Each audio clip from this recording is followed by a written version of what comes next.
So tell me both maybe a little bit about when you guys met and how long after you met you decided to make porn together. Like uh, professionally, right? Like lots of couples do Right. pictures and cams and some Right. amateur yeah. stuff, but you guys took it to another level. So we Cool. met in 2014, Mm-hmm. and we started dating. At the time, actually, I was married in an open relationship. Okay. And so we were, it was, not, it wasn't like three of us, but it was, I had two partners for a time. And then I just was kind of getting to the point where it was really difficult because it was like, I just really want to spend a lot of time with him.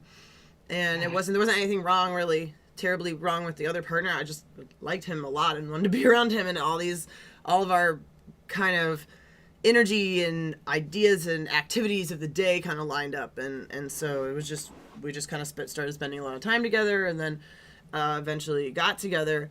And he had mentioned like videos and putting out amateur videos at one point, and I looked it up, but nothing really came of it. I think we eventually, I think we just like stumbled across like an old self-shot thing. I had recorded myself on my laptop jerking off one time way before we met, and I think I just kind of like showed that off, and then I think we just decided to record ourselves because we thought it was hot, and I said, hey, there's a place we could put this, and maybe people will see it, and maybe we'll get paid for it. I don't know.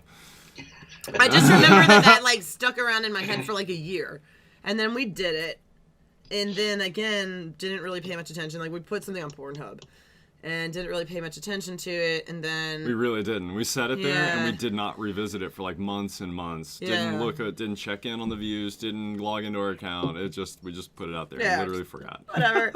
And then I think maybe we got a check from them, and we were like, oh, because I thought they were gonna, like, I'm a super nihilist, so I thought that everything's a ripoff, so you were gonna upload your content and then they weren't gonna pay you.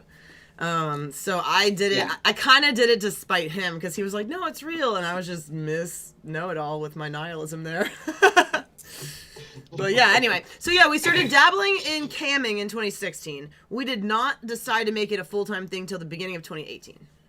So we had been in a relationship for about a year before we like put a video out, and we had been in a relationship for like almost 4 years before we decided to make it our full-time shebang. Sounds about right. Yeah. We actually met. Okay.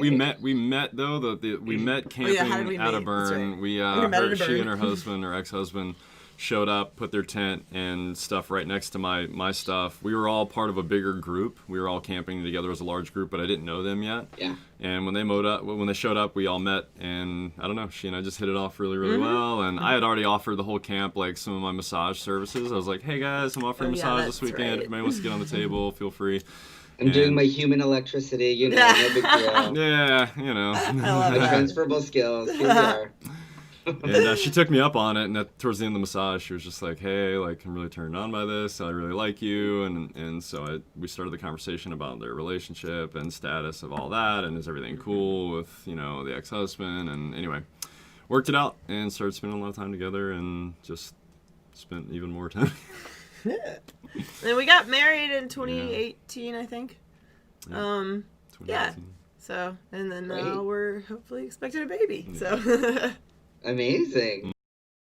It seems to me like from the beginning, Melissa, at least you were steeped in a relationship structure and model that demands a lot of communication. Would you say you're particularly good at relationship communication and sexual communication? I wouldn't say I'm good at it, but I'm aware of what is good communication. I'm working on it being my reaction, but sometimes I'm just like, shit comes out of my mouth and I'm like, what?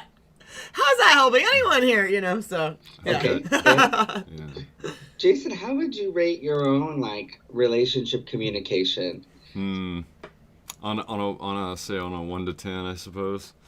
I love the scale, yes. Yeah, well, 10 being really great and 1 being not good at all. right. I would say I'm gonna like say maybe a 6, maybe better than average, but like room for improvement. Okay, You know? you guys are very modest. It's a good answer. I want to know then, as a 6 and I think, Melissa, you sound like I could be a 6 too, I guess. you know what? We'll put you at a 7. Okay, we'll put me at a 7. That way there's Yeah, a little bit of a change there.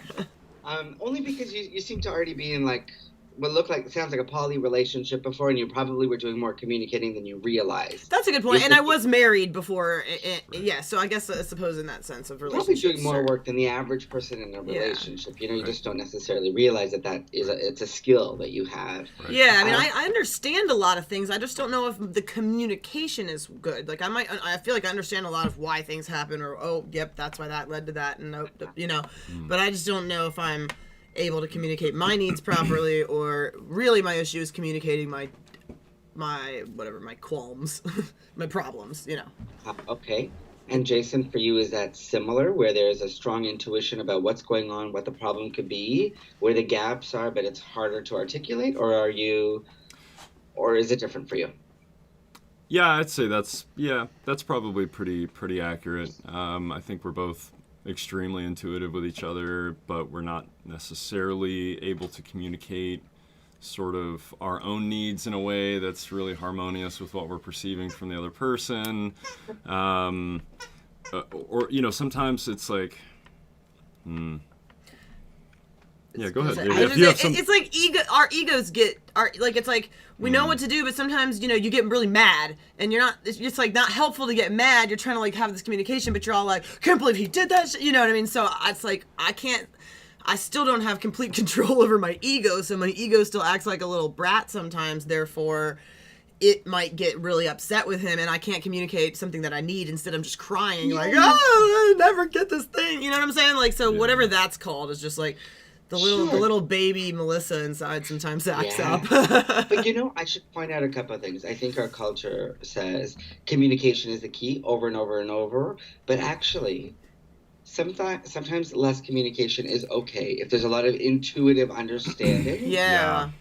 Being forced to articulate something might put you in a position where you're being set up to fail. That's how I feel. That's brilliant. That's nice to hear from someone who knows more than we do about it. Totally agree. I think that's how I'm feeling. I'm feeling like I'm going, you know what? I think I just need some time right now to sit with this and just let it digest and let things calm down and let me come to some new realizations here and to observe this from a different place.